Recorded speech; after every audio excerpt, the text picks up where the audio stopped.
Hi guys, and thank you for tuning in to episode 3 of the Global Sport Fanatics podcast. My name is Michael Barilaro. As usual, I'll be your host. We're going to go over some topics from last week and some new topics, so let's get straight into it. That goes fast like ocean waves. Anthems thrill the fluid veins. Choirs lift us high, then crash. Triumphant cries through sacred chains. Beneath the lights we conquer. Feel the dreams of love us strive. Heroes born from sweat and grit. Forever chance through endless life. We are the raging hearts in stadiums, pulse alive. Under neon glare defiant, this fever we thrive.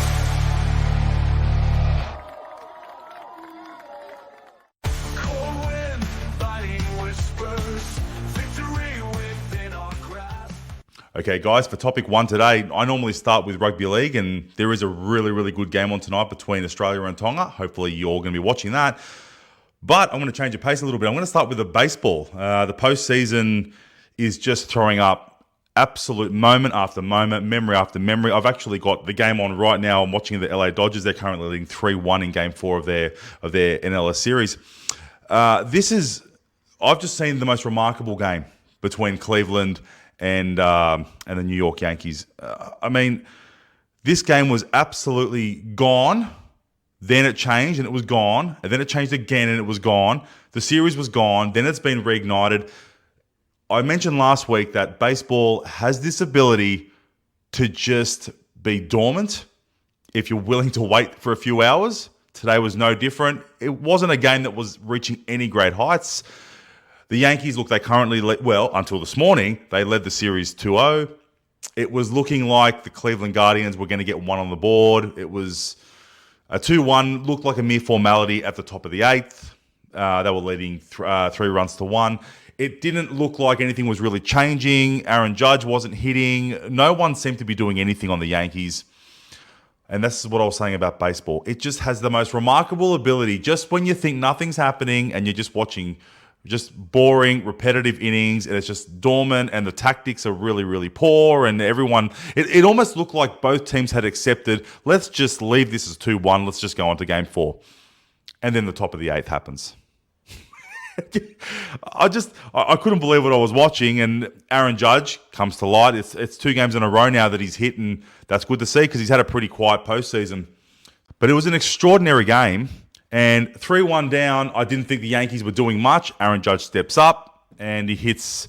I think it was like 350 yards, 360 yards. I can't remember what it was, but it wasn't about how big it was. It was just the moment in the game. The moment in the game, he just took the game back. It was a double. It went to 3-3. They came out, and in the innings, they hit another home run. It went to 4-3. And all of a sudden, the Cleveland crowd in absolute shock. Here they are thinking, we're 2-1, we're good. It's still home. It's still based on a home ground at the moment. And all of a sudden, the Yankees going into the bottom of the 8th, they're up 4-3. Cleveland come out in the 8th inning. They don't do much. It goes to the 9th. Just to rub a little bit of salt in the wound, the Yankees make it 5-3. It's game over. It's game over. Cleveland come out, 2 outs. It's done. It's finished. It's going to be 3-0, and you could pretty much say the series is gone. And then bang.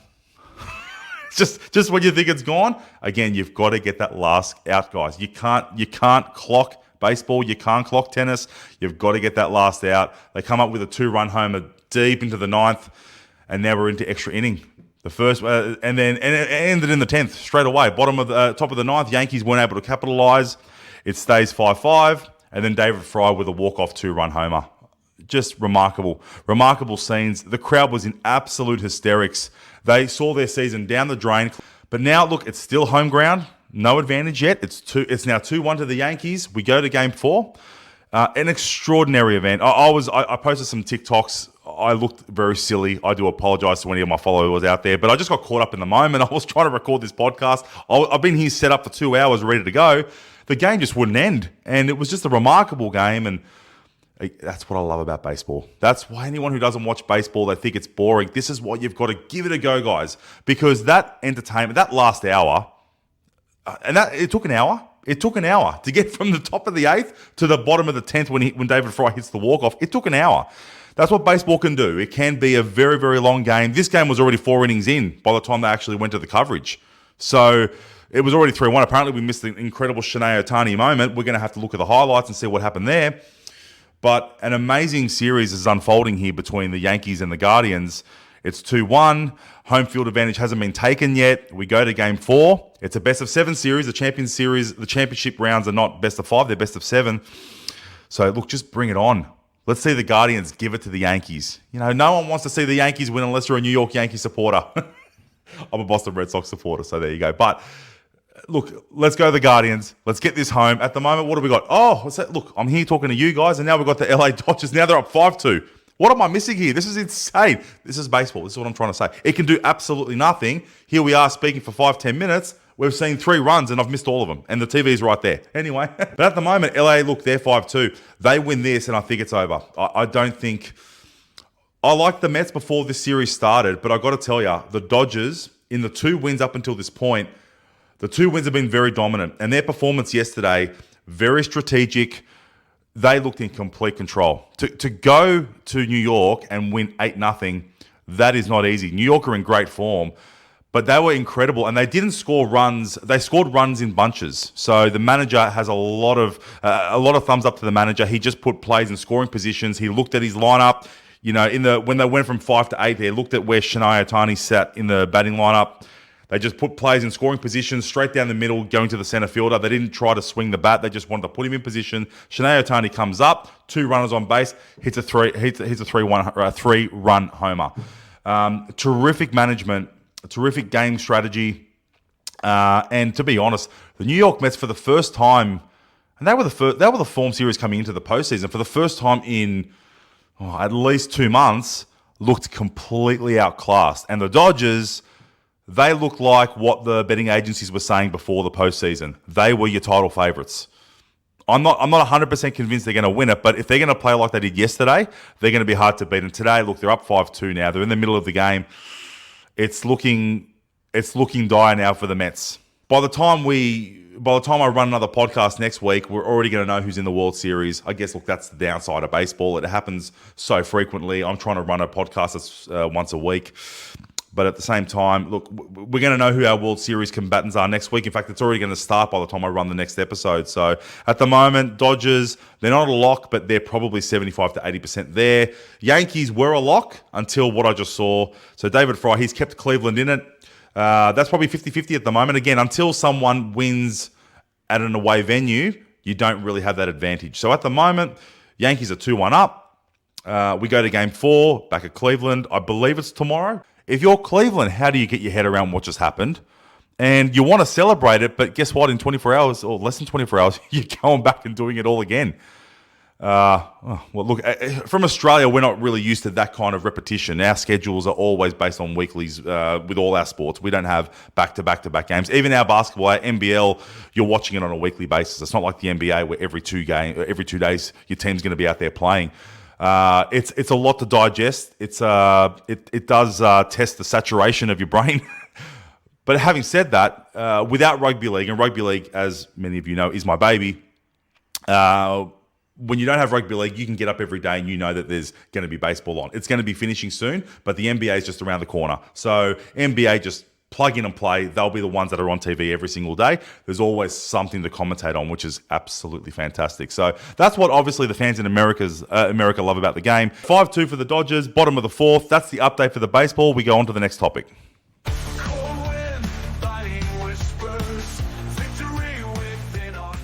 Okay, guys, since we're speaking about American sports, we might as well go to the NFL. We'll leave our rugby league for a little bit later in the episode. But recapping last week's results, at the moment, there's actually a game live at the moment. Denver are leading New Orleans 16-3. Geez, New Orleans, they were looking good. I don't know what's happened there. They are starting to fall off a cliff.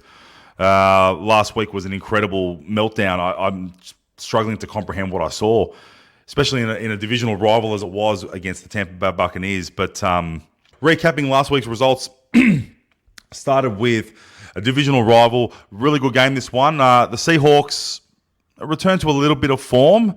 But San Francisco did the job. They're still without McCaffrey, but they're doing the job. 36-24. Seahawks 3-3 now. The 49ers are 3-3. It's a tight division, that one. It's a real tight one. The Bears, 35-16. The Jags, look, they're struggling. But the Bears doing the job again. I won't go too much into Caleb Williams. I've spoken a lot about him in the last 2 weeks. But 35-16 Bears, hey, 4-2. Chicago Bears fans, how you feeling? Ravens, Commanders. This was the game of the weekend. It was predicted to be the game of the weekend, along with another game, which we're going to get into a bit later. That was a good time. Ravens and Washington, look, 30 points to 23. Ravens got the win. But if you're a Washington fan, I think you're feeling pretty good about your season. I think this was the litmus test to see where you were. And I think Washington, I think they did themselves proud. It was a game where Ravens, they looked like they had it in control the whole way. But Washington wouldn't go away. Jaden Daniels, 24 from 35, 269 yards and 2 touchdowns, no interceptions. With that pass rush, no interceptions, that's a good result. He actually played really, really well. Jaden Daniels, what they did really well, Washington, is they kept getting results on fourth down, which was something you don't often see, particularly with the Ravens pass rush. But they kept getting results on fourth down. They kept themselves in a game, kept themselves in the contest with a touchdown on a fourth down. Had they missed, that would have been game over right there. It would have been 27-13. They would have turned it over on downs. And then they got to 27-20. Baltimore moved it out to 30 points to 20 on a field goal. And then when all looked lost again, Jaden Daniels threw a peach of a pass. Now, it was actually called back it wasn't called back, but they got the spot because of a pass interference call. But if you actually look at the pass, it was right on the money. Right on the money. It actually hit the receiver in his hands. He didn't catch it because the pass interference was clear. There's no one's contesting that call. But it was a fantastic pass by Jaden Daniels. He just went on the back foot and he just lobbed it up. It was a bit of a floater. They're the hardest ones to throw. He didn't really throw it with much force. He threw it as a floater over the pass rush, and he hit the receiver basically in the hands. Had it not been for the pass interference, it would have been a clear catch. And as a result of that, they were able to get a field goal, which kept them in touch at 30 points to 23. Look, they lost the game, but I don't think the Washington Commanders fans would be feeling too bad about where their team's going at the moment. They're still top of their division. They clearly look better than the Philadelphia Eagles and Cowboys. I can't wait to talk about the Cowboys. That was so much fun. But, Austin Eckler, look, he's doing a great job. Zach Ertz. So they've got a really good mixture of experience and youth in their side. And Washington, that confirms for me they'll win this division. I think they're going to hang on. I'm not sure I'm convinced by what Philadelphia did. I know they got the result against Cleveland, but I'm not convinced on what I'm seeing from Philly. I think, and after a week's break, I don't think that was good enough. What Washington are doing is quality. It's class. Jaden Daniels is not taking a step back. That was his big litmus test. That was the best player he had played so far. Lamar Jackson, again, had a really, really good game. But if you're the Washington Commanders, you're feeling pretty good about yourself right now. So 30 points at 23, they certainly won't be getting too upset about where their season lies at the moment. I like what they're doing. I think they're going to win their division. I think they're going to have a good seeding come postseason. Green Bay 34-13, pretty simple game. I thought Arizona would actually do better in that game, but I thought Green Bay controlled the game from start to finish. They got it out to 24-0.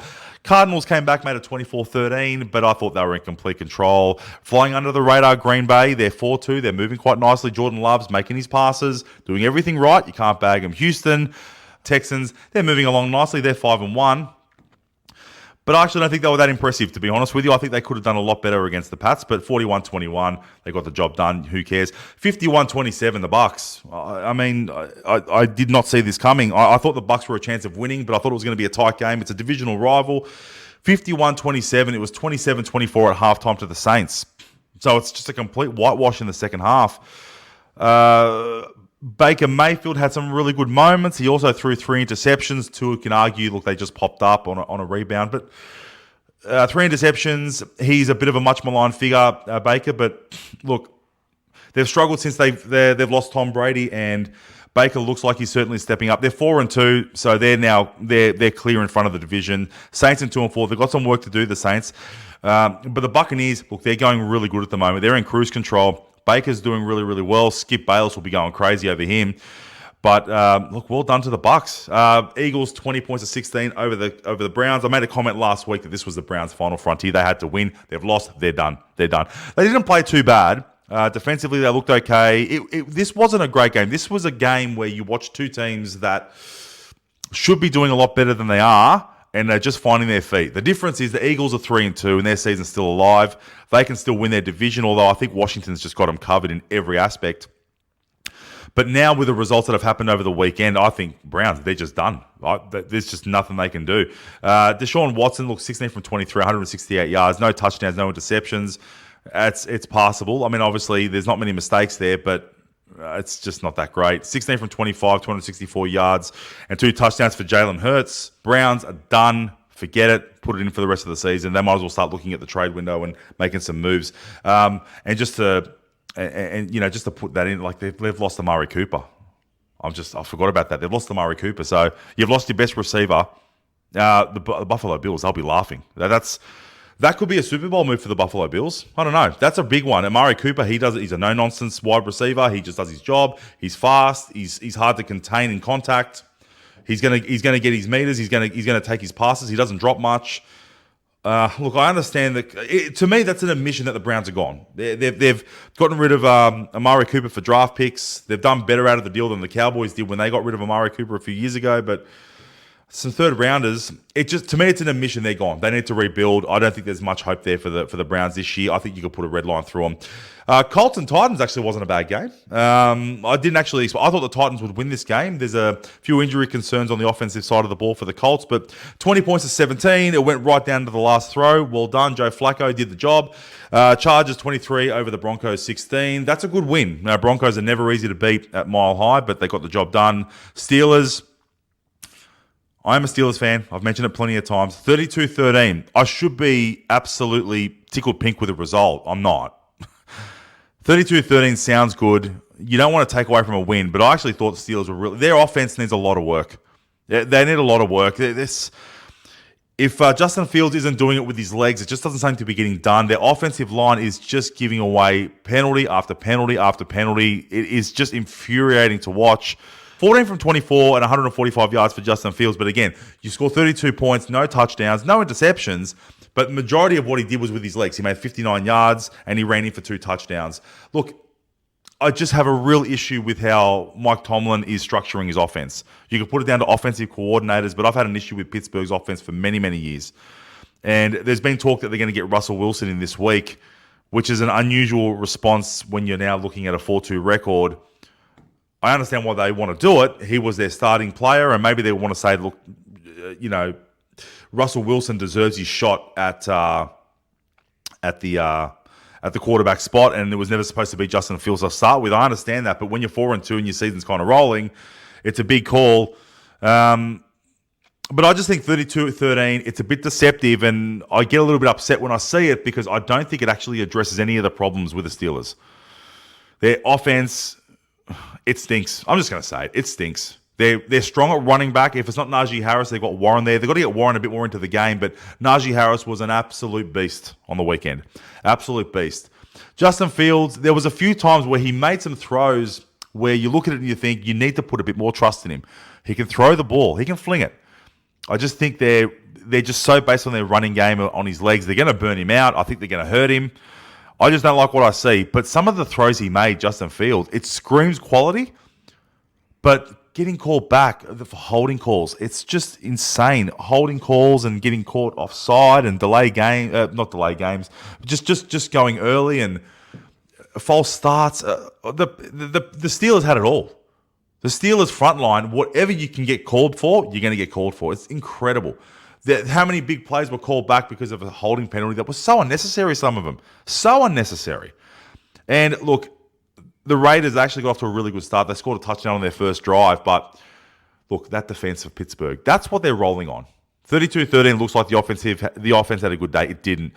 But the defensive output is just outstanding. They continue to get turnovers. They create fumbles. TJ Watt's just an absolute animal. He's not the only one, though. Their defense, they're trying to build a title run on their defense. I just don't know whether that defense is going to be good enough against some of those top offenses if you can't hold the ball and actually drive down the field and take some time off the clock. And I just got a feeling that with Pittsburgh's offense, they're so run dominant, it's not going to work against some of the best defensive teams. And I just don't know how long they're going to be able to extend those drives. And when you come up against those big teams, particularly closer you get to the postseason, or even if you get to the postseason, I've just got real concerns that by not allowing Fields to fling the ball, or whether they're going to be with Russell Wilson by then, we'll see. But I just don't know whether they're going to spend enough time on the field. And what that's going to do to TJ Watt and the rest of them, I don't know. Look, they're 4-2. I shouldn't be complaining. And obviously, being a fan, I'm going to analyse them a lot more in depth than I analyse anyone else. But I just don't like what I see at the moment from the offense. I don't think they've addressed a lot of the issues from last year. They made a big song and dance how Matt Canada's offense is it's stale and it's null and void. I don't really see a difference. And to me, buck stops with Mike Tomlin. It all starts and stops with the head coach. But I don't like what I see from the offense. I don't think we've learned the lessons. I don't think the Matt Canada excuse can continue to hold up. So anyway, I can go on and on about the Pittsburgh Steelers. I probably shouldn't because, they're my team. I don't want to be biased, but 32-13, I don't want to complain too much. 4-2, they're going okay. At the moment, Baltimore looks to be dominant in that division. Bengals had a good win, 17-7, so they're now starting to make some headway. But I think with the Browns losing, you can comfortably say that the Steelers are going to be in the hunt. They're definitely going to be top 3 in that division. Falcons, 38-20, pretty easy win by the Falcons. Lions, 47, Dallas, 9. That was so entertaining. It was farcical, to be honest, towards the end. The Lions were trying all these trick plays and putting offensive linemen on different parts. I think that was probably the most embarrassing game I've ever seen for the Dallas Cowboys. And I thought the Green Bay Packers game last year in the playoffs was embarrassing, but 47-9. It's astonishing. Dak Prescott was absolutely useless. Now, you can talk about, he needs protection, he needs this. He's thrown 3 intercepts. So one of them was an absolute horrendous one, straight over the middle, where he just lobbed it up. You don't throw over the middle if you don't see the play.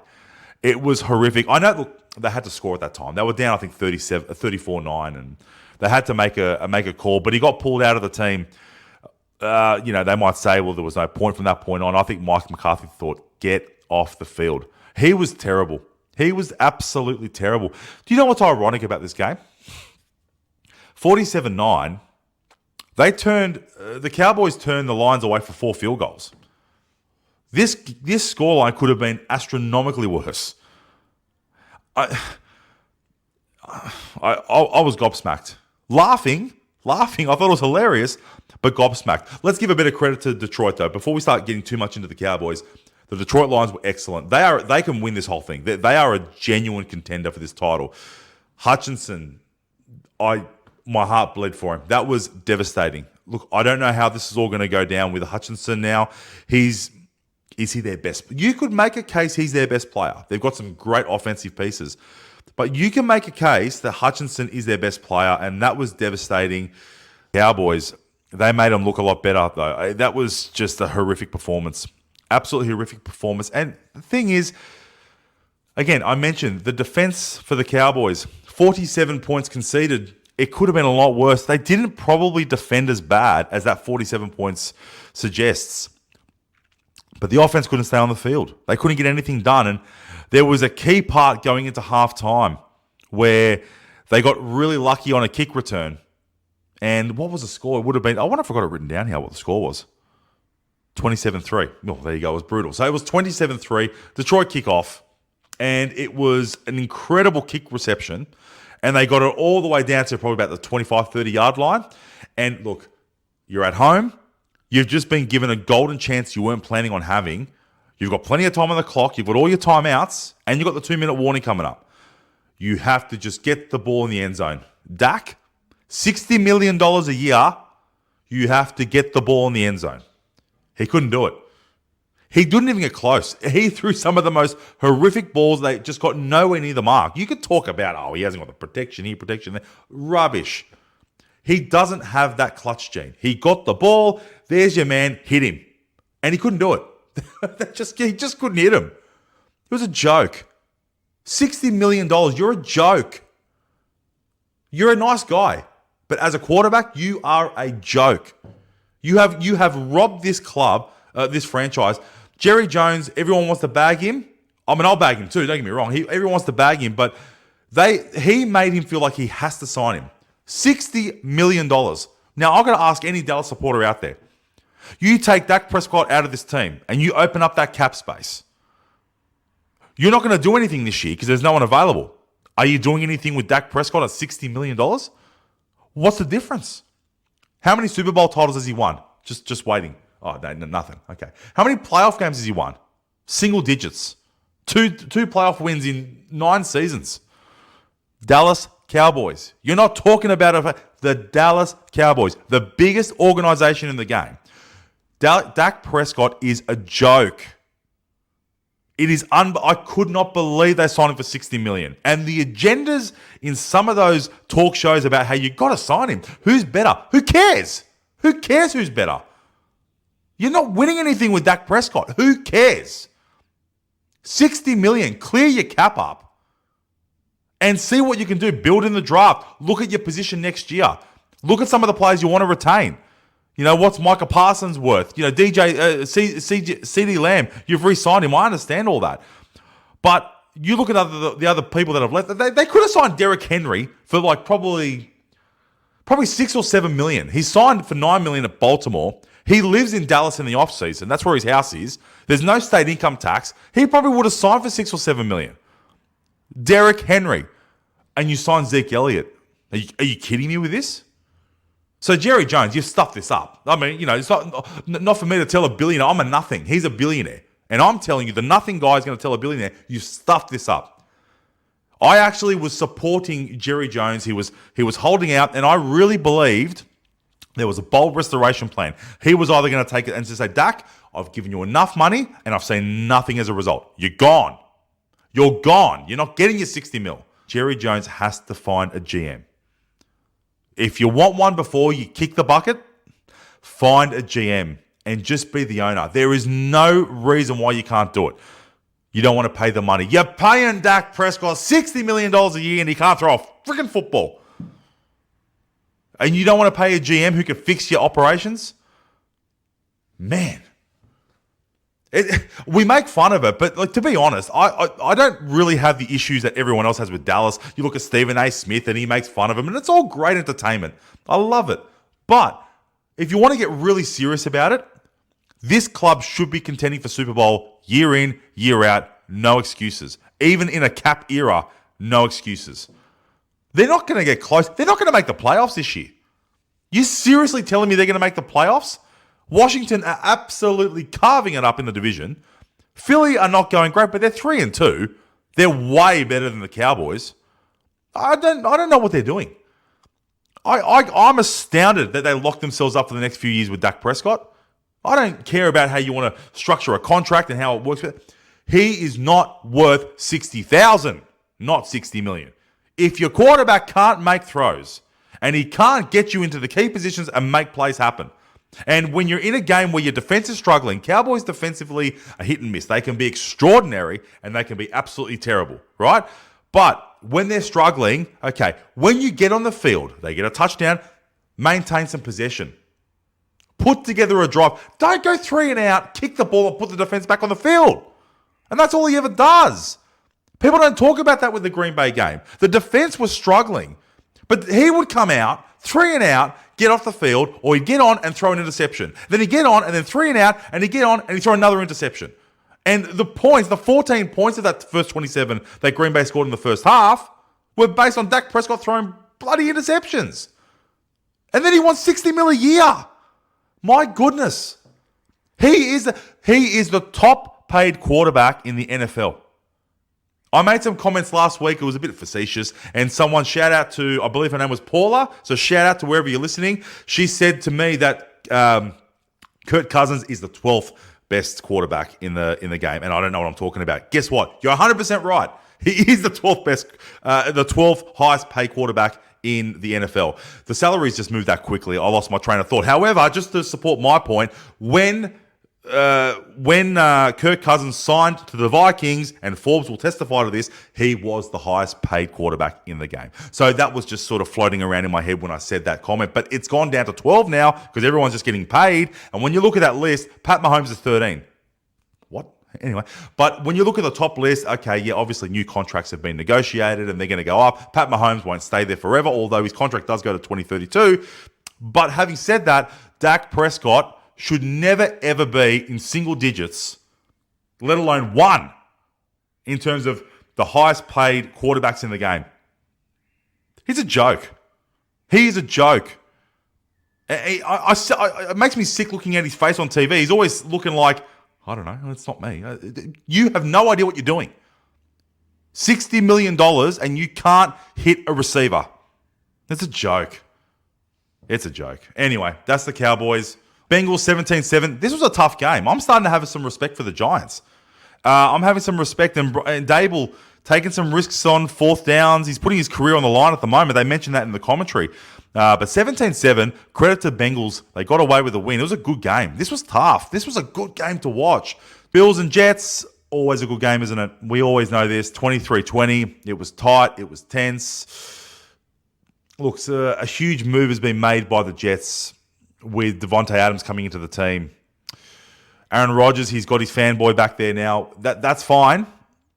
I'm not sure how that's going to work at 100%, but I just feel like Aaron Rodgers, look, they've gotten rid of Robert Saleh now. Now Devontae Adams is back. It feels like now you're out of excuses now, mate. Look, there was an incredible play just before halftime.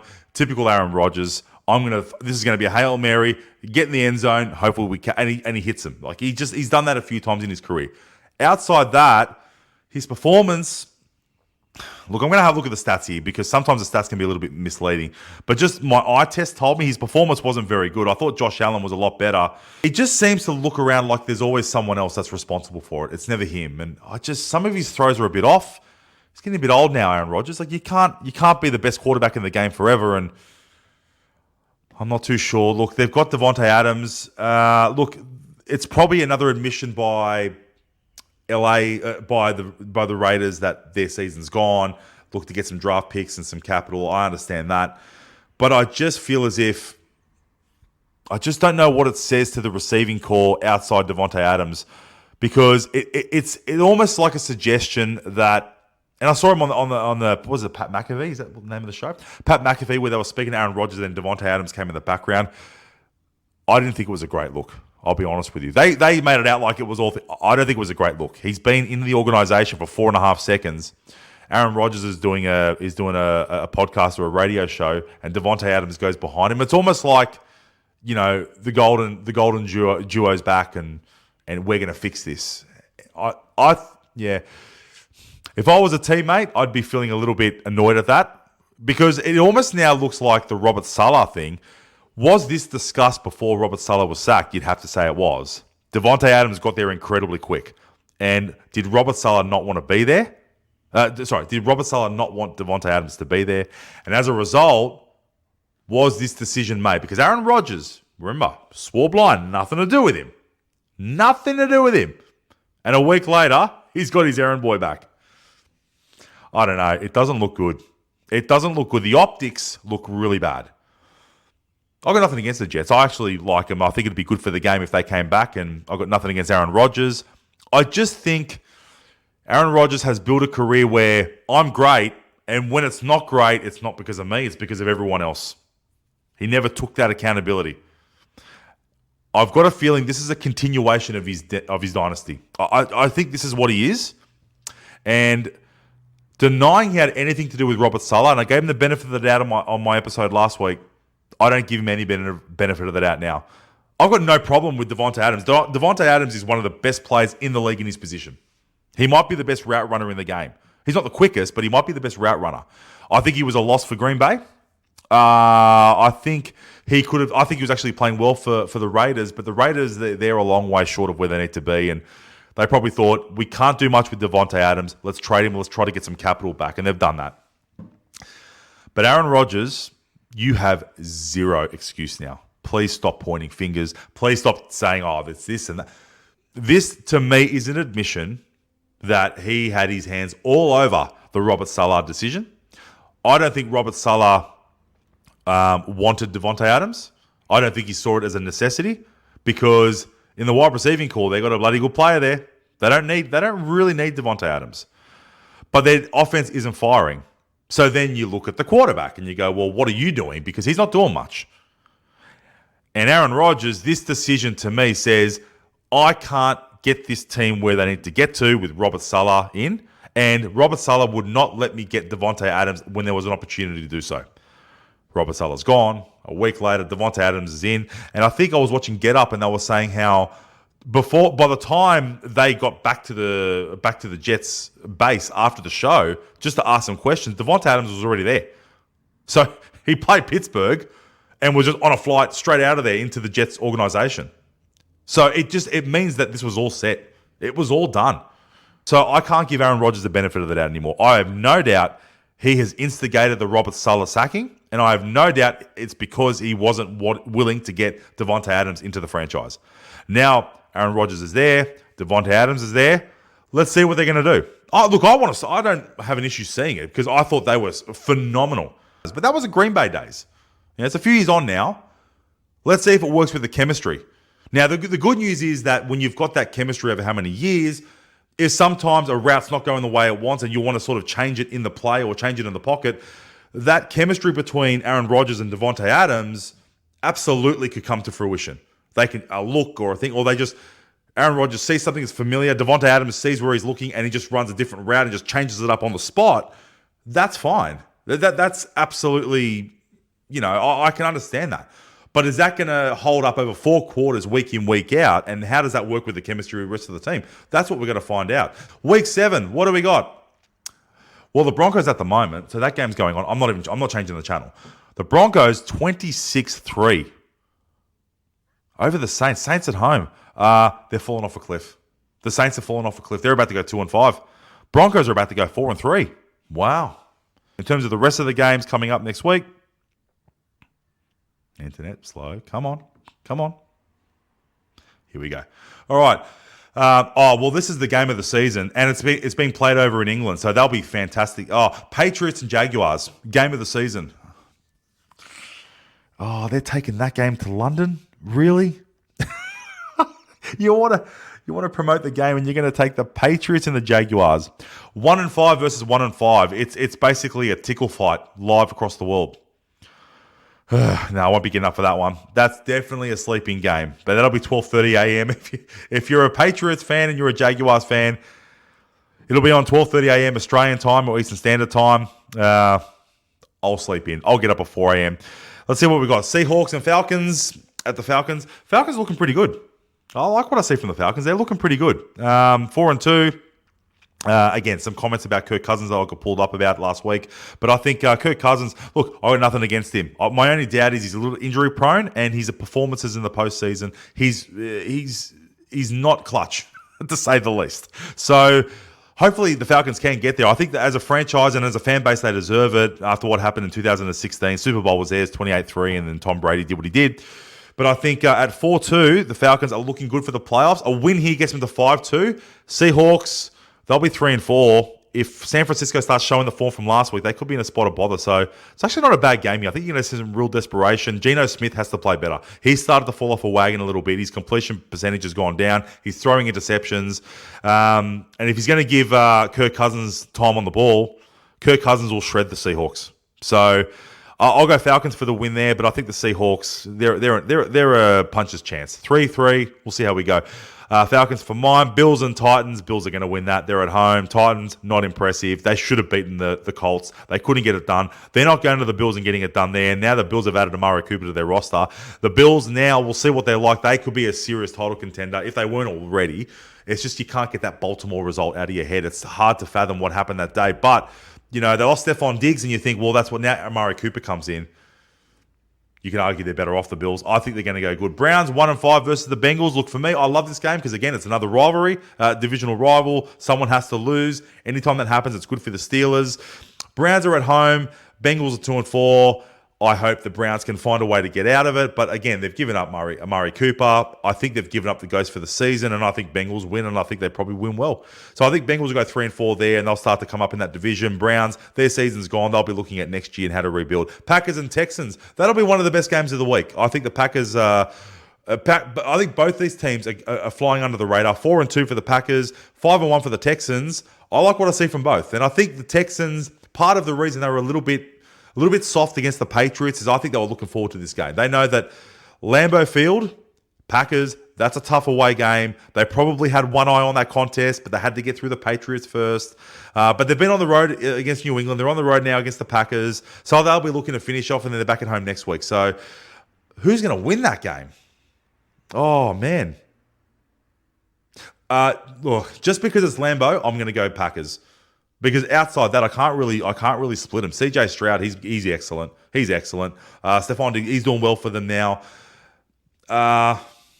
Packers. Packers just a field goal in it. Field goal in it. That's the game you don't want to miss that game. At 4 a.m., out of the 4 a.m. games, that's the game you don't want to... Oh, actually, wait a minute. Caveat. I've got a caveat coming up. Colts and Dolphins, ignore that game. Don't even bother watching. But the one you might want to watch at 4 a.m., Lions and the Vikings. That's going to be a cracking game. That's a cracking game. Minnesota coming off the back of Everest. They're 5-0. They're back at home. We're going to see now what Minnesota's made of. I made a comment a few weeks ago that 4-0, we'll see how they go. If they're 8-0 after 8 weeks, then we know they're a contender. They're 5-0. They were pretty good against the Giants. I've got to give a bit more respect to the Giants again. Their defense is better than I thought. But they've had a week off, the Vikings. They're at home. But the Lions... after that win, you just got to jump on that bandwagon and watch what they do. They're 4-1. They were devastatingly good against the Cowboys. The loss of Hutchinson's going to hurt, particularly because the Vikings offense is really on fire at the moment. Well, that's a really good game. I'd love to see what the odds are. I'll have to check that somewhere else, but the odds on that game will be really, really tight. So they're your two absolute must-watch games at 4 a.m. New York and Eagles, always a great rivalry. The Giants and the Eagles... This goes back how many years? So that's a tough one to call. You know what? I'm going to go Giants.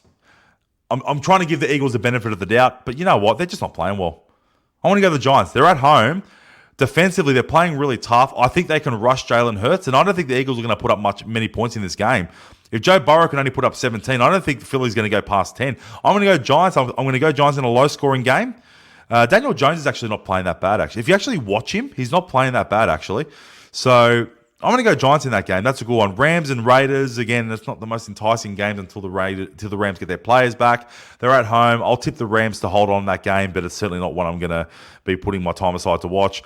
Commanders and Panthers, look, probably not the most enticing contest because the Commanders, on form, they're just going to blitz this. They're going to go to 5-2. They're looking great. 49ers, Chiefs, yes, bring that on. 7:25 Monday morning, 49ers and Chiefs.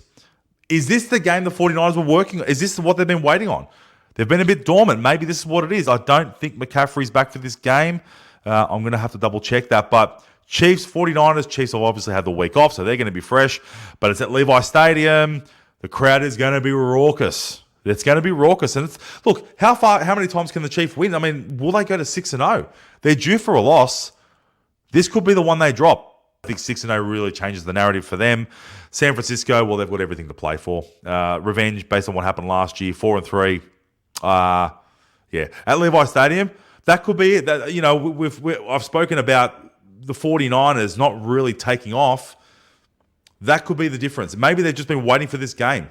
Maybe they're just backing themselves that when they need to, they'll just get it right and they'll just beat everyone they have to beat. But maybe this is the game they're focusing on. I think San Francisco are going to win this game, and I think they're going to play incredibly well. I think they're going to be an absolute beast this week, and the Chiefs are going to do really well to hold them out at 6-0. Steelers, Jets, well, we'll see how we go. I mean, I'll obviously, back in Pittsburgh, I think Steelers win. I think they win comfortably, but we'll see. Aaron Rodgers, you've got your boy back, Devontae Adams.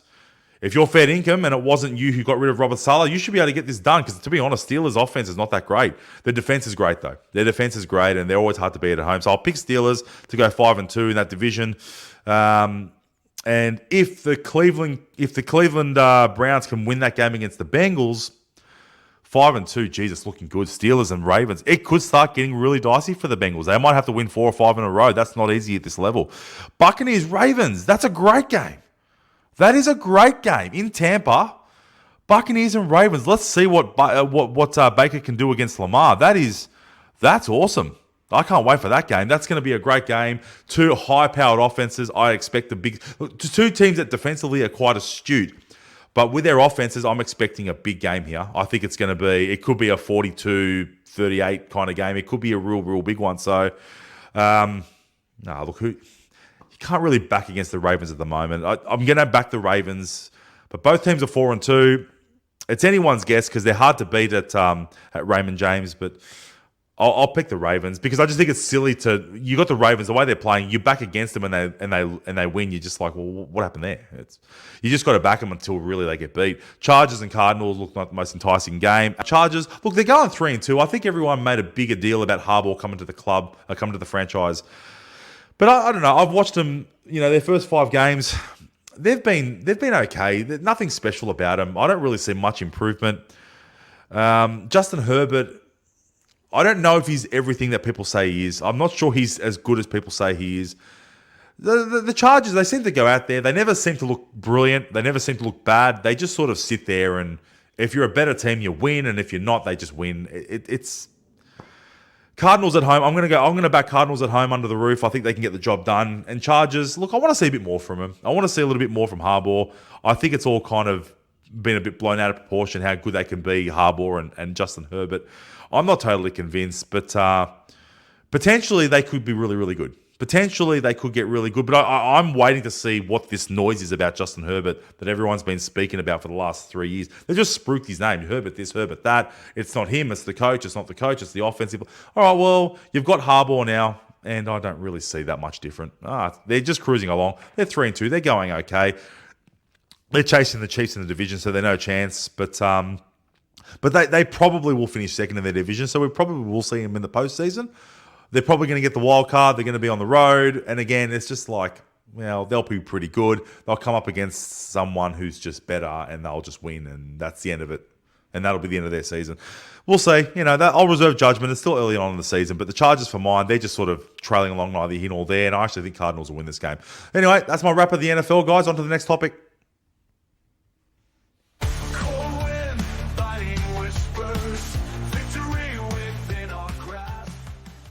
Okay, guys, so now on to the fight game. A bit of a recap from some events from last week and some events to look forward to this Sunday. Look, last week was arguably the fight of the year. I was looking forward to this fight for many, many months. Pretty much since Bivol beat the living snot out of Canelo. I was dying to see how Beterbiev and Bivol were going to get it on at the light heavyweight division. It was done in Saudi Arabia, so it was Turki Al-Sheikhi who held the fight. Wonderful job again. I actually thought it was a robbery. I'm just going to call it as I said. I thought it was a robbery. Beterbiev was the champion. Bivol was trying to take his crown and become unified, but undisputed, I should say. But with all due respect, it was a majority decision. One judge had it a draw. I'm okay with that, even though I thought Bivol won. Another judge had it 115, 113 Beterbiev. I don't agree. The other judge should be sacked, hung, quartered, whatever you want to do. How he came up with 116, 112. Absolute G up. Anyone who watched that fight, even if you were the biggest Beterbiev fan on the planet, everyone saw that those first 3 rounds clearly went to Bivol. Everyone saw it. So you're telling me that rounds 4 to 12, Beterbiev won 8 of those 9 rounds.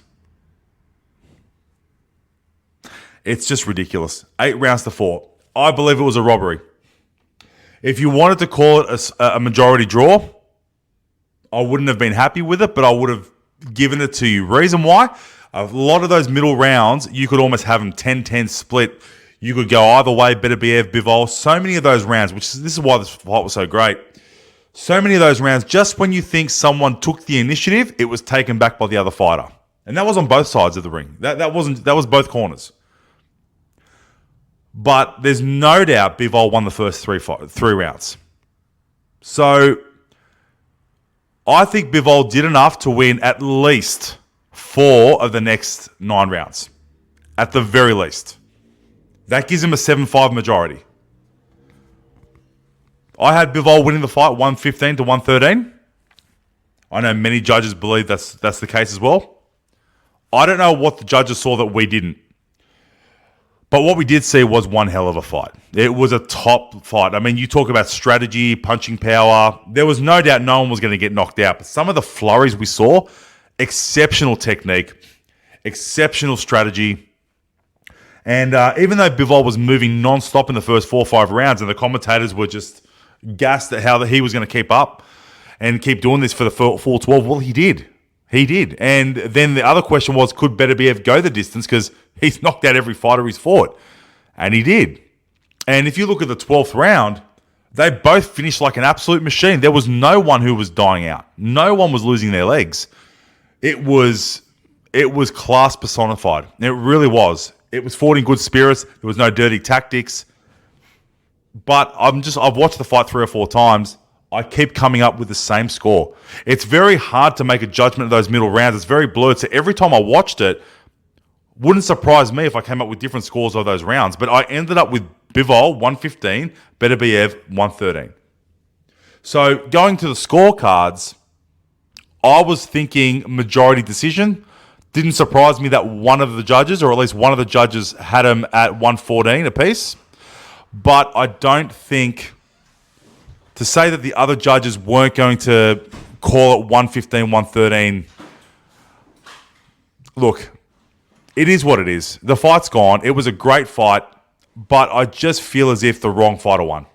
It's as simple as that. It's nothing personal against Beterbiev. I just feel the wrong fighter won.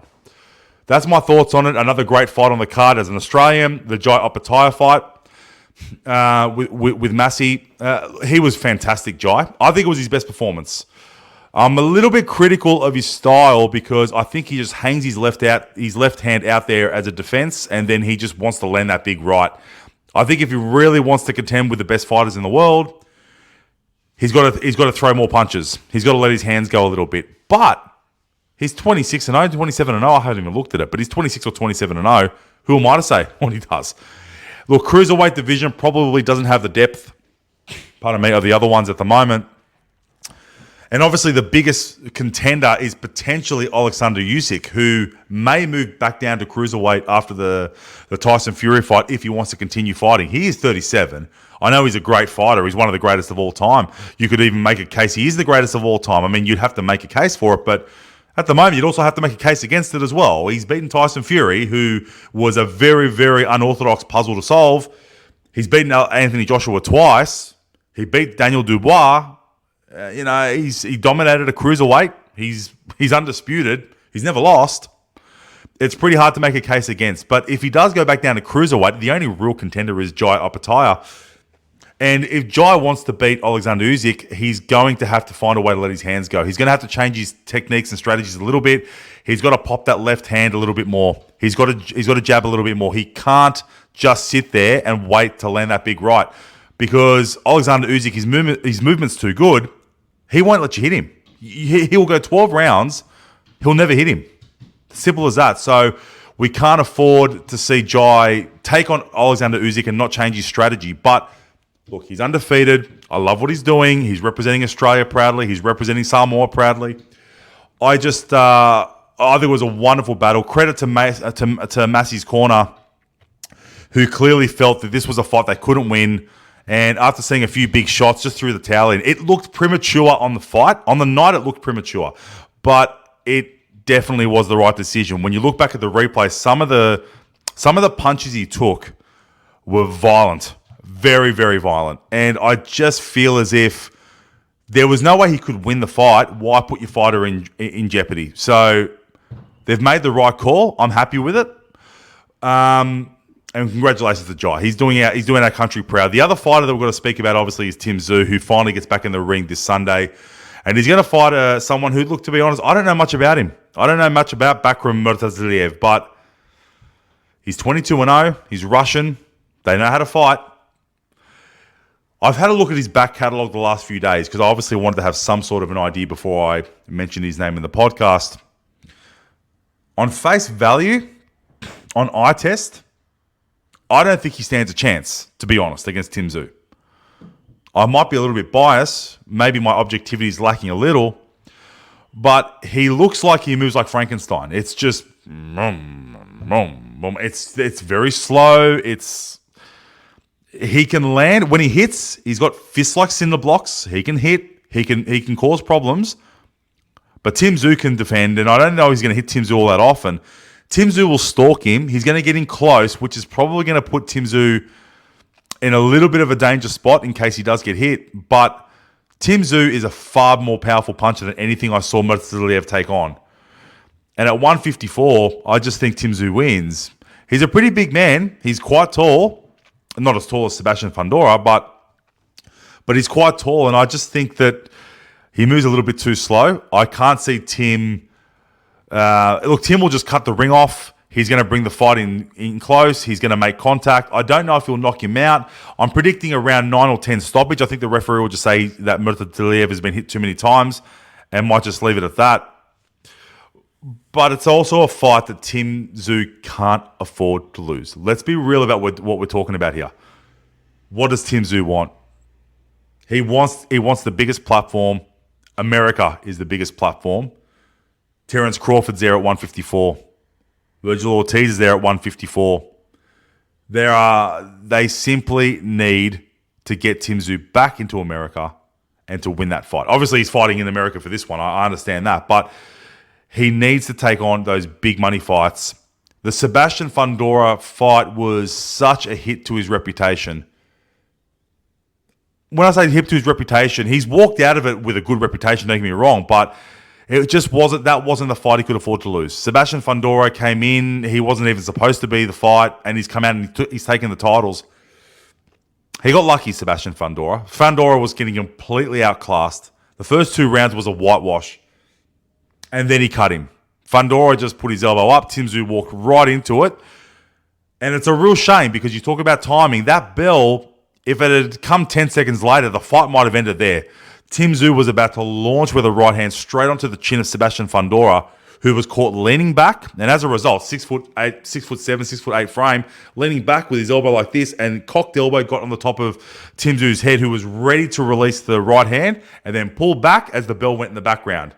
And his momentum went into Sebastian Fundora, who was just trying to defend for dear life, and the corner of his elbow got the top of Tim Tzsyu's scalp. Now, 3 rounds it's a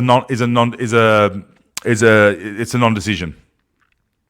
4 rounds, you can actually go to the scorecards. I have no idea. I will never know why Tim Tzsyu's corner decided to let him fight. It's not as if it was all good until the round 6 or 7 and then they couldn't control the bleeding. The minute he sat down at the end of round 2, they couldn't control the bleeding. There was blood pissing into the eye of Tim Tzsyu. I can't believe it. All you're allowed is a bit of Vaseline when you're in the corner. Vaseline and water, that's pretty much all you're allowed. What on earth did they think they were going to do to stop that stem of bleeding? I don't understand. I don't know what they were thinking. It's not even about guts at that point. It's just stupidity. It's common sense. The guy can't see. You've got blood pissing into his left eye, which is his lead eye. You've got an opponent who's 6'6", 6'7", 6'8", who's just pushing this jab into Tim Tzsyu's eye that he can't see out of. And they're just sitting there going, oh, but it's gutsy, it's warrior-like. No. It was stupid. It's ruined an unblemished record. And as a result, Tim Tzsyu has lost I don't know how many opportunities to take on those bigger fights. But the Terence Crawford, if Charlo ever gets back in the ring, Ortiz, it all went away. It just went under the rug. It was the Americans loved it. They just took it on board and went, see, he's no good. He's not his old man. Now, some of the more objective analysts went, hang on, he couldn't see. He is a warrior. But it gave the majority of the media over there a chance to say, Tim Tzsyu ain't cost Tzsyu. Wipe it from the record. You want to take Terence Crawford? Come on. Terence Crawford's one of the greatest fighters we've ever seen. Why on earth would you put him up? I think Tim Tzsyu would give Terence Crawford a good fight. Now, if you want to tell me who would win that fight, I still go TC, but this is the reason. Similar to Jaya Pataya, I think Tim Tzsyu needs to let his hands go a little bit more. He's concentrating so much on cutting off the ring and using his left hand to sort of control where you're standing in the ring and control the other defender and keep the required distance. But he's always looking at landing that big right hand. The big right hand, if you're going to fight against Terence Crawford, you're never going to hit him. Similar to Usyk, he's just never going to give you that option. So I think Tim Tzsyu still needs to work on his game a little bit. I really hope, what I want to see on Sunday, because I've got no doubt he wins, although it is a danger fight. 22-0. Undefeated fighters are always dangerous, and he's got some belts.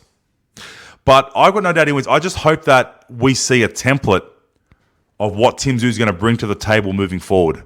I want to see him let his hands go a little bit, not worry too much about the big right. If he wants to stalk him, that's fine, but just try to use the left, set him up, and then hit him with the right. Set him up, hit him with the right. Set him up, hit him with the right. Don't worry about the big shots. Just keep pumping that jab into his eye. Just keep pumping it, pop, pop, pop, pop, and see how you go. I don't think you can beat Terence Crawford any other way. Virgil Ortiz, he's an out-and-out fighter. He just loves aggression. But in his last fight, he proved that when he needed to, he had to regress. He had to go back a little bit, not worry about the big right hand, and just work his left hand. He actually started to use his jab. I didn't know he had one. He started to move around the ring. He started to box. He wasn't interested in just knocking someone's backside off. He then started to box. He realized he was in trouble. 2 knockdowns against him, which was going to count against him, 2 10-8 rounds, and he had to really box his way to a split decision in the end. Or was it unanimous or split? I can't remember. I think it was split. Either way, I think they got it right with the Virgil Ortiz decision, but he changed his tactic and went back and became a boxer.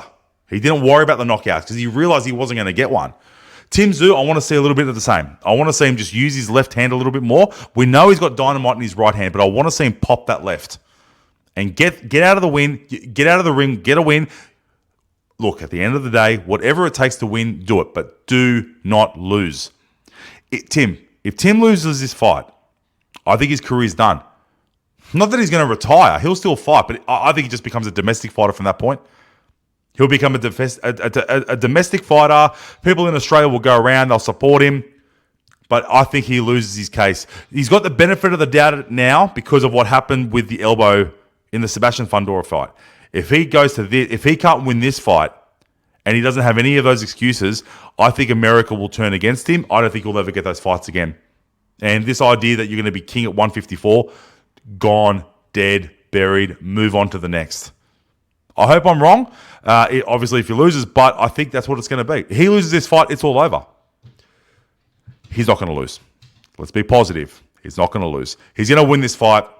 There's been talk about Terence Crawford being the next one. Who knows how far that's away? But whether Turki Al-Sheikh actually allows that to happen, he had some derogatory comments about Tim Tzsyu a few months back that he wasn't interested in having him fight. But if Terence Crawford wants to fight, Turki Al-Sheikh wants to work with Terence Crawford, he might make that. He might actually will that into existence. So Tim Tzsyu and Terence Crawford is the next logical step. Maybe Virgil Ortiz.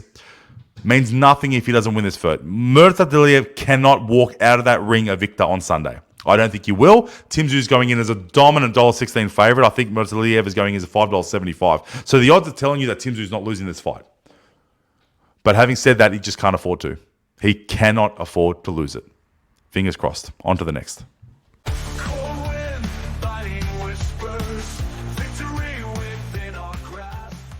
Okay, guys, on to the International Rugby League games this week. I had a bit of a thing to say last week about the international game. I might just rehash that as well. But we've got Australia taking on Tonga this week. Look, the Tonga side looks pretty strong, to be fair. You know, Lehigh Hopewadi, he's been really impressive for Manly this year on the wing. Daniel Tupou, Moses Suli, Paul Alamotti, Sione Katoa. That is a damn good back five. Damn good back five. And with Lehigh Hopewadi going to fullback, it just shows that that's his preferred position. Geez, the Hopewadi boys, they've got some talent, don't they? That's... who the best of them is, this one could be the best. Lehigh could be the... Oh, everyone was speaking about Albert Hopewadi for how many years. He's pretty good, though. He plays for Canberra. Look, he's going pretty good. But what I saw from Lehigh Hopewadi, Manly's got another future Hopewadi star in their ranks. Geez, Hopewadi, Tupou, Suli, Alamotti, Katoa. That is a good back five. Lolohea, still going around. How good's he going? Still going, Lolohea. And Katoa at number 7. So that's always been the issue with these minnows. It's always been when they get to the halves, you know, whether they can compete with the Australians, etc. But Katoa and Lolohea, look, Lolohea's been there and done it plenty of times, but Katoa is a real up-and-coming player, outstanding for the Dolphins this year. Aiden Fanua-Blake and Kafusi up front. Kafusi prop, you're coming up against Lindsay Collins. That could be tough. So Havili at number 9. Look, I'm a little bit over Savila Havili. I don't think he's really done much for a while, but I guess... that's again. This is the argument when you have these kind of teams. Sometimes you just need someone to hold a role. But their back row is outstanding. Their back row: Ola Kawatu, Alicia Katoa. If you don't know who he is, he was the starting back rower for Melbourne in the grand final, and Jason Taumalolo. That is an outstanding back row. Look at the Australian back row. It's got Isaiah Yeo, Cameron Murray, and Angus Crichton. But that's an outstanding back row. It's big, it's strong, it's mobile, it can pass. They're certainly not going to lose the game in the back row. Australia's going to win. Look, let's be realistic. What are we doing here? Australia's going to win. But really, really happy with that lineup. I think their organisation has done a great job. I love to say congratulations to Paul Alamotti as well. I think Paul Alamotti definitely deserves a shout out. He was incredible in the grand final. It's hard to be the best backline player out of 10 in that grand final. He was the best one out of the 10 that was in the backline of the grand final. So well done to him. And their bench looks good. Taniela Paseka, he's a starting prop for Manly. Koloa Matangi, he's played Origin. Fantastic player. Satili Tupanua going to the Bulldogs next year. He's a brilliant player. And Sonny Luke. Sonny Luke is a bench dummy half for the Panthers. But when he's had his chance at Penrith, he's been destructive. He's been around the system for 2-3 years now in the first grade scenarios, but he hasn't really nailed his spot, which is surprising to be honest, because I thought Sonny Luke, the times he came off the bench at Penrith, he was outstanding. But I think the more games he played, a little bit of fatigue set in. But Look, to be honest, if I was Tonga, I would have actually started at 9 with Sonny Luke. I wouldn't have picked Havili, and I probably would have added an extra forward on the bench. But they got Kola as a replacement. I mean, that's how good you're going, right? You've got Kola, and if you don't know who Kola is, he's a starting centre for the Manly Sea Eagles. He can't get in this lineup. And he's probably the quickest player in the game.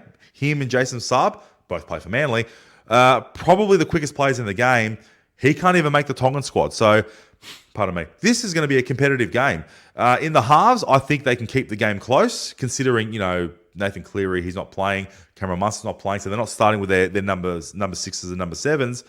But their forward pack, look, Kafusi's not a prop, but he'll do the job. He's a lot of experience. But Fanua, Blake, Olakau'atu, Katoa, and Taumalolo in the same team with Tupanua, Paseka, and Koloa Matangi. Wow. I mean, there was a bit of talk a few years ago about that was the best Tongan team we've ever seen. I think this has eclipsed it. I think this is the best Tongan team I've ever seen. That's incredible. And for Australia, look, it doesn't matter who they put, really. They're always going to be strong. But Dylan Edwards, a fullback, congratulations. Absolutely deserved. There is no more deserving player. The noise around... Look, James Tedesco, he's been there and done it a million times. There's no disrespect to James Tedesco. This man has won 4 premierships in a row. Can we stop this? Let him have his say. He plays for Australia. Oh, but he plays in the Penrith system. He's now playing for Australia. So whatever he contributes to Penrith, that will absolutely work. He does not need to be a ball-playing fullback. Case in point, Tommy Trbojevic is playing in the centres. If you wanted a ball-playing fullback, he was available. They didn't play him. Why? You don't need a ball-playing fullback. You've got Mitchell Moses there. Don't worry about it. Dylan Edwards at 1 absolutely deserves. Xavier Coates, really good grand final. Good to see him on the wing. Look, I've got to look at the injuries, whether or not he would have been the starting player. But Xavier Coates, look, he deserves his chance. Tabuai Fido in the centres, at the moment, he's a walk-up starter. Tommy Trbojevic in the centre, bit of a risk, obviously, with his injuries. Zach Lomax, congratulations to Zach Lomax. Go to the Parramatta. It's been such a crazy year for Zach Lomax. At the start of the year, he signed to Parramatta, and a lot of even Parramatta fans were questioning whether that was a good idea, but he's just been an extraordinary season. His Origin performances were incredible. Some of the things he did for the Dragons were... Look, I had them picked as the wooden spoon as the Dragons. They missed out in the 8, and you look at... in a vacuum, they were disappointing towards the end. Well, maybe, but to be honest, they shouldn't have even been in the vicinity of the top 8. They shouldn't have even been in that realm. So Zach Lomax, a big reason, probably the biggest reason why the Dragons had the season they did. They missed out on the 8, but that's, the only reason they did what they did was because of him. Brilliant in the Origin series, 3 9 out of 10 performances, and now he's made the Australian side.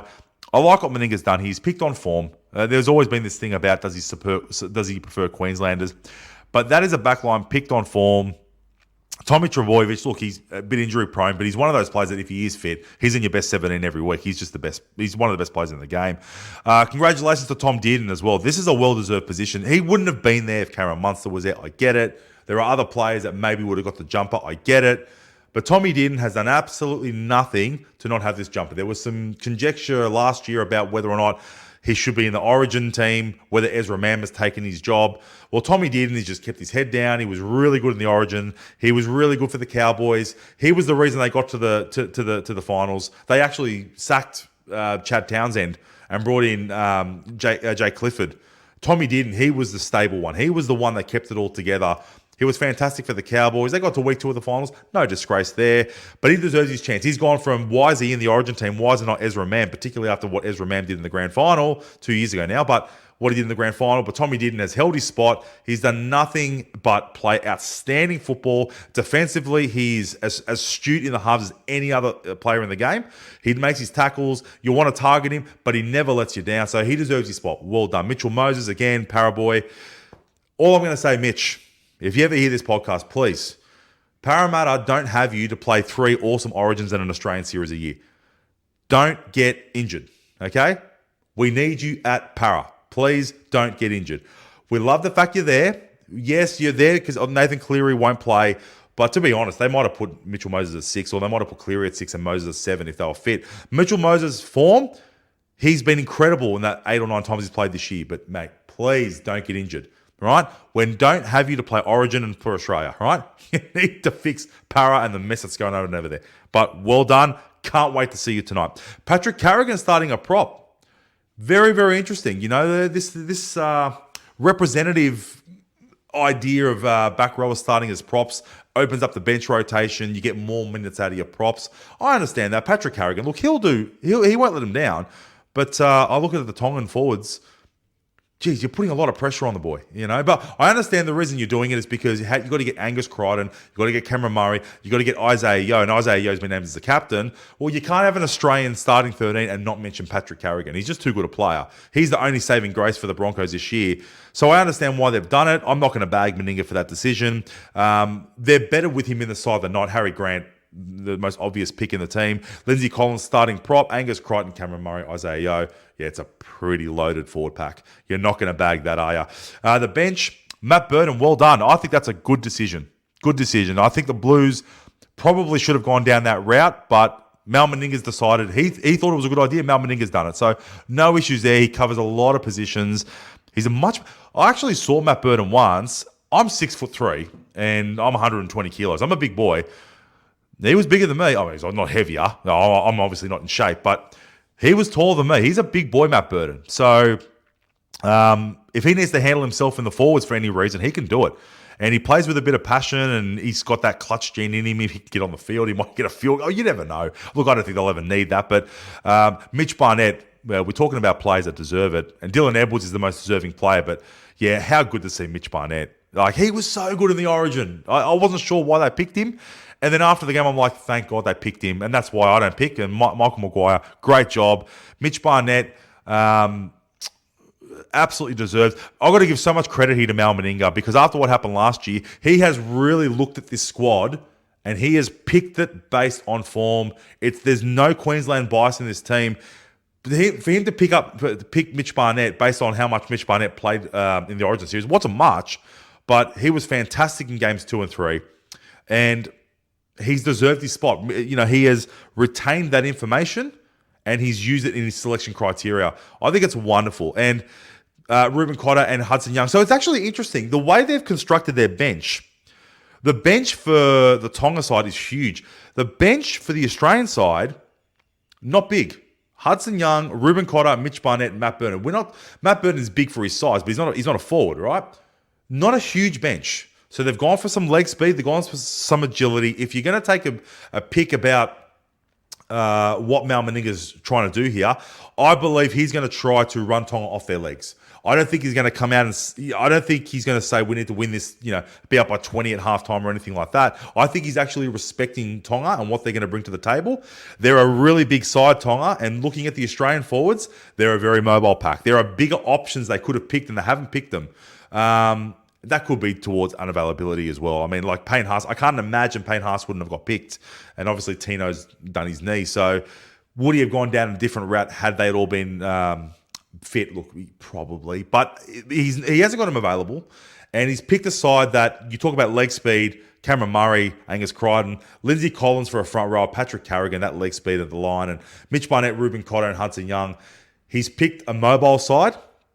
And I think the intention is to run Tonga off their feet. And look, I think they're going to get the win. But it's certainly not a fait accompli. Tonga have beaten Australia before, albeit in New Zealand. They haven't beaten them in Australia. Jared Sutton referees the game. Ashley Klein in the bunker. Do a better job than your predecessors, champ. But yeah, look, Kangaroos are $1.15. Tonga, $5.50. I can't see Tonga winning the game.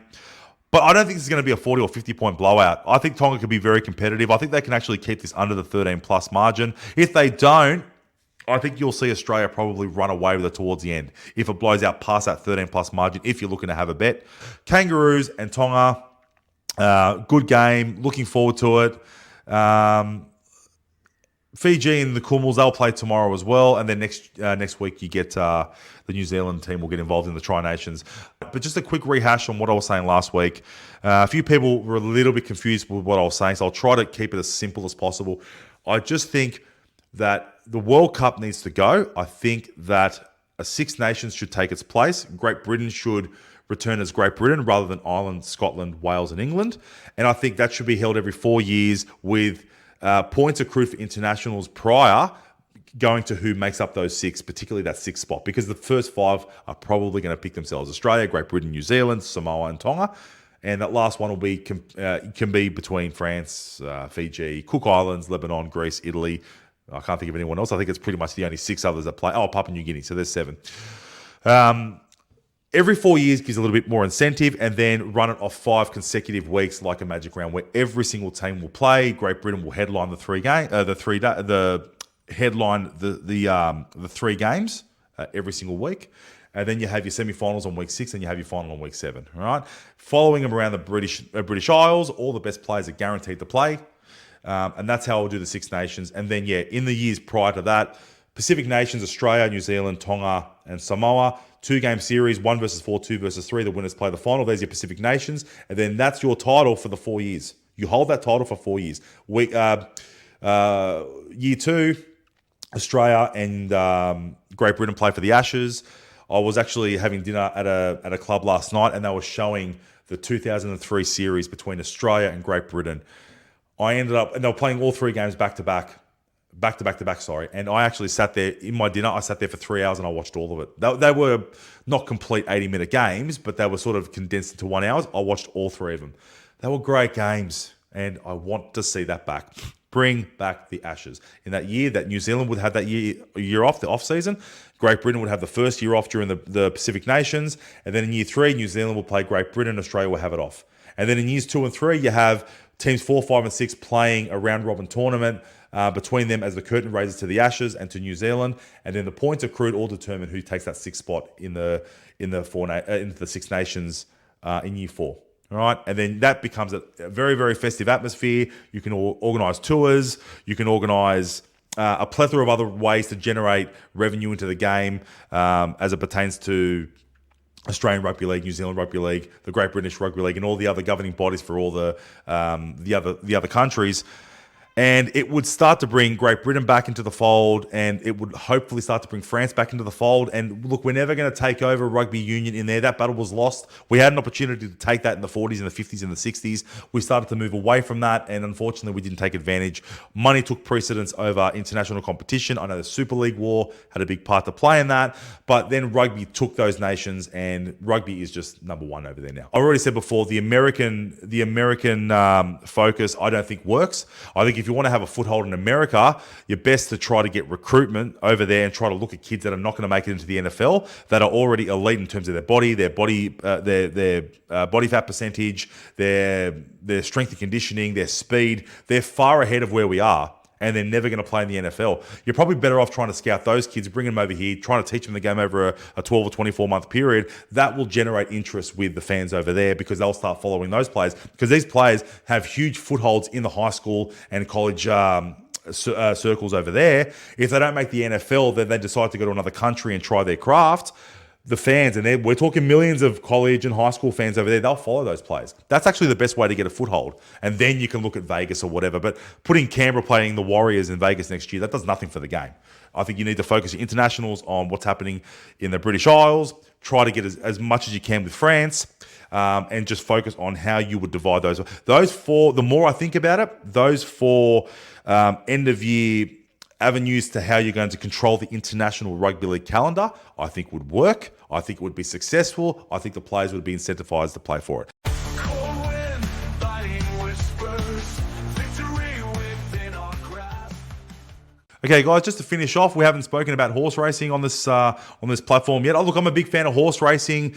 In the last 3 or 4 years, my knowledge hasn't been quite where it needs to be. When you're trying to run a hospitality business, your Saturdays are just taken up all the time. It is a hard thing to follow, but I try to always keep an eye on it. But look, the Everest is completely sold out. What a successful thing it is. It's been upgraded to a Group 1, which, look, it just makes sense. I understand the first few years why it wasn't, but the Everest is now a Group 1. It's going to give it a lot more prestige. It's going to be a huge win. I wish I wins going in as a $6 favorite, but he's drawn barrier 9 and he's got a big weight. So, look, I really like Peter Moody and I like Luke Nolan. Obviously, the Black Caviar connection. It's hard to go. It just stays with you. Outside the English run, of course, but it just stays with you. So I think I Wish I Win is a great chance. That was who I wanted to pick, but the weather's not looking that great. It's going to be in barrier 9. Getting out in the middle of the track in what could be a really, really heavy track. We've got a lot of rainfall here in Sydney today. That could make things tough. But anyway, he's going in as a $6 favourite for now. And, Giga Kick and Private Eye. You've got some regulars there. Bella Nipotina. I'm a big fan of Bella Nipotina. Kieran Ma has a knack of winning these really, really big races. Who I'm going to back? Look, it's a tough one. I wanted to back Stormboy. I've just looked 53 kilos. Look, the thing is, with these 1,200 metre races, particularly at Randwick, Gay Waterhouse horses, you know for a fact they're going to jump out in front. They're going to get out in front. They're going to jump out. Barrier 5 means that he's going to lead the race the whole way. And it's really just a matter of, can he get the job done? On a really heavy track, it could go either way. On a fast track, I'd be like, yes, 100%. Pick Storm Boy because it's going to be hard to chase. But on a heavy track, if you do too much work, you lose those energy reserves. It's not easy to hang on. The back markers, if they can get a drier part of the track in the middle, they can come down the outside. But it's really hard to back against Gay Waterhouse horses. Brenton Avdullah's had success on these kind of horses leading from the front. The front runners, he's a good jockey. So, look, $13 I think is a good bet for Storm Boy. He's paying $4 for a place. So, if you want to take the safety bet, I think $4. I can't see it not running a place. I think it's going to dart out. It's going to lead the race. I think it's going to run at least the top 3. Can it hang on? The back markers that come down the outside on a heavy track, it's a danger one. It's a danger one. Look, I'm going to go stuff. No, I'm going to go Storm Boy. He's paying 13 to 1. I'm going to back the tactics of Gay Waterhouse. They're going to send Brenton Avdulla to the front from barrier 5. And can anyone get past him?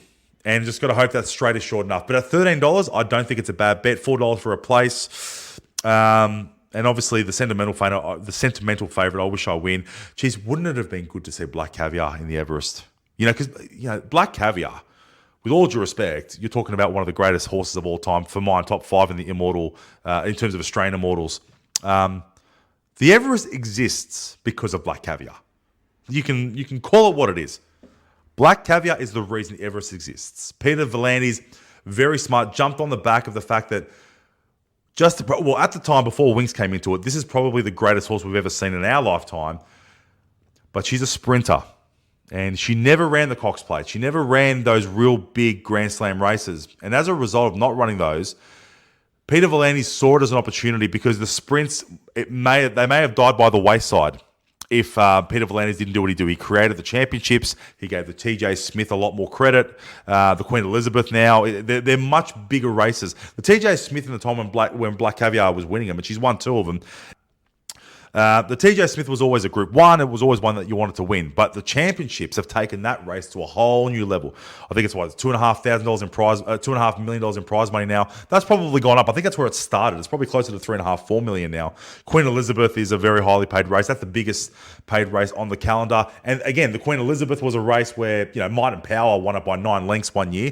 It was a Group 1, but it doesn't have the prestige as it does now. And obviously, Winx has now won 2 of them. So, 3 of them, sorry. I've shortchanged it. She won 3 Queen Elizabeths. So, that's where V'landys has done a great job. You talk about a great marketer. That's why I'm trying to reach out about the international games in rugby league. He's far better operator in horse racing circles than in rugby league. And I mean that respectfully because he knows horse racing better. But he's done a good job with NRL, don't get me wrong. I just think that there's a few people in his ear that are giving him some bad advice in terms of rules and everything. Anyway, we're not speaking about rugby league. We're speaking about horse racing.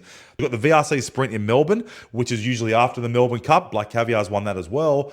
It used to be called the Patinack Farm or the Patinack Stakes and everything, but it still doesn't have Spring Carnival doesn't scream sprinting.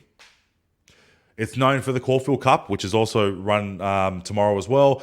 It screams Cox Plate, Melbourne Cup. They're the big races. Any of the other races, the Arden, the Underwood, the Bar Cummings, all these races are all distance races, 1,800 up until 3,200 with the Melbourne Cup. But the Everest has provided a wonderful spectacle for what a 1,200 metre race should look like in the Spring Carnival. It is absolutely sold out. I'm actually astounded by the success of the Everest. I didn't know if it was going to take off the way it has.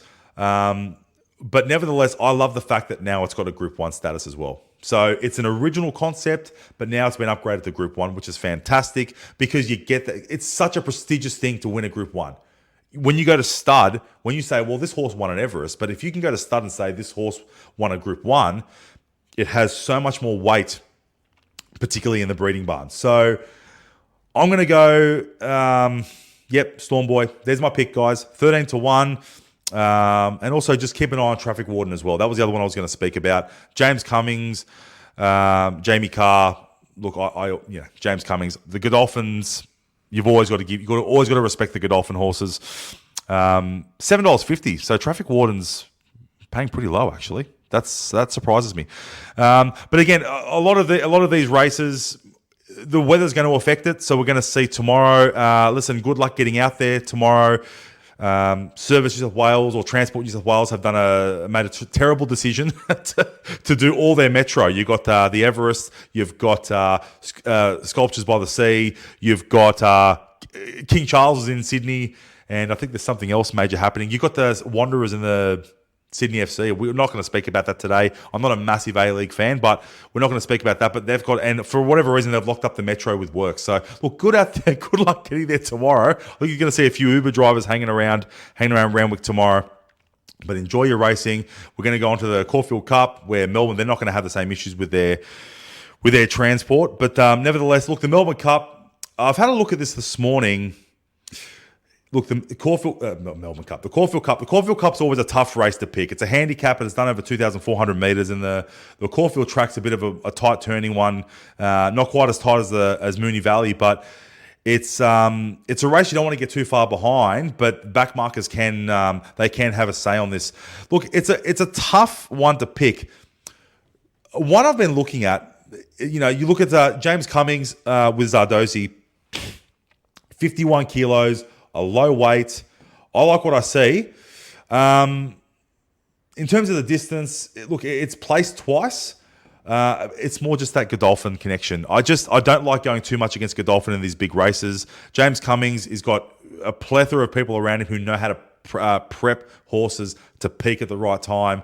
$7.50, I think, suggests it's a good chance. It hasn't got a tremendous record, so to be running at $7.50, the bookies are telling you this is a big chance to win. But one of the ones I want to look at, because Kieran Ma, again, I like Kieran Ma in these kind of races. When you start getting distance races, I like Kieran Ma. Now, there's a horse called Duke de Sessa. It's jumping out of barrier 6, so it's going to be in pretty good position. Look, it's not an absolute lock that it's going to run a place or anything like that, but I think it would be good for a place. It's paying $5 just for a place, but $17 for the win. It's only carrying 52 kilos.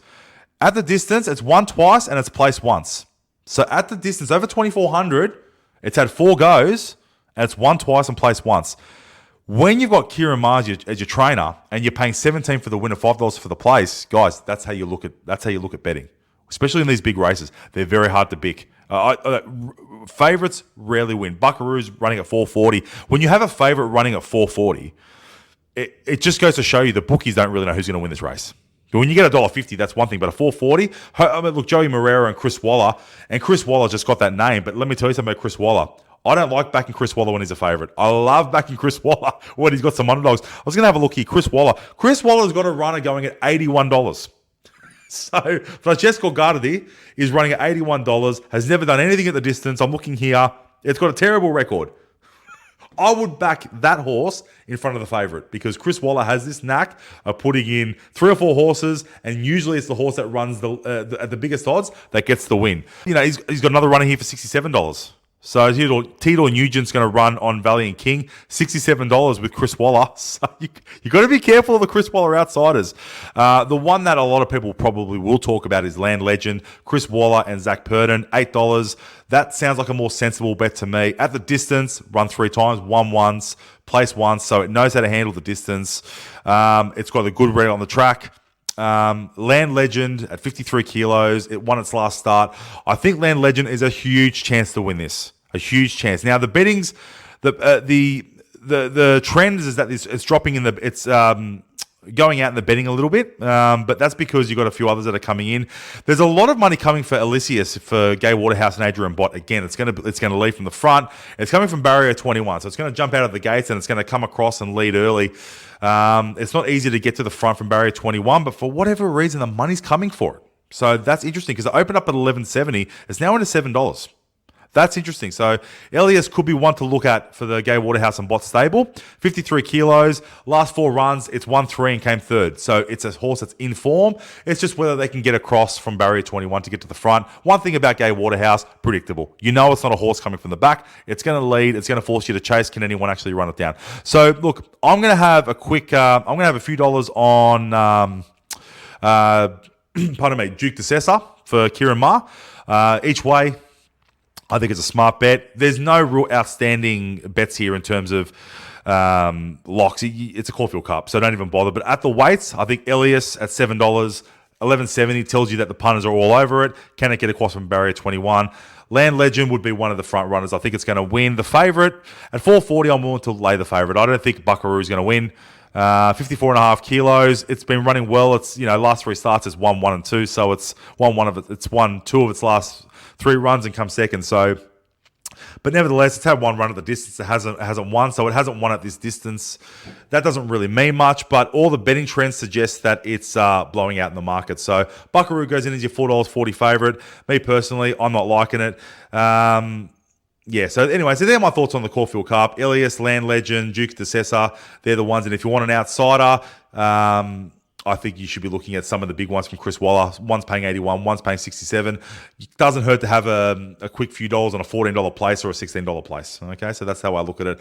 Any other races? Look, there is a few other races to take note of, but obviously we're running out of time on this podcast. So look, I hope you enjoyed it. That's the first time we've spoken about horse racing today. There are some other episodes that I want to get into who I believe are the greatest horses of all time, internationally and nationally, who are top 5 horses of all time, or who should be considered our top 5 horses in this country, and my theories beyond that. I think there's going to be a bit of debate regarding that, but I hope you enjoyed the content today. That's my episode 3 we're up to now. We're doing pretty well, guys. I'm starting to get some inquiries, which is great. Enjoy your racing, enjoy your rugby league, enjoy your NFL, enjoy the baseball. We'll see you next week. Thank you.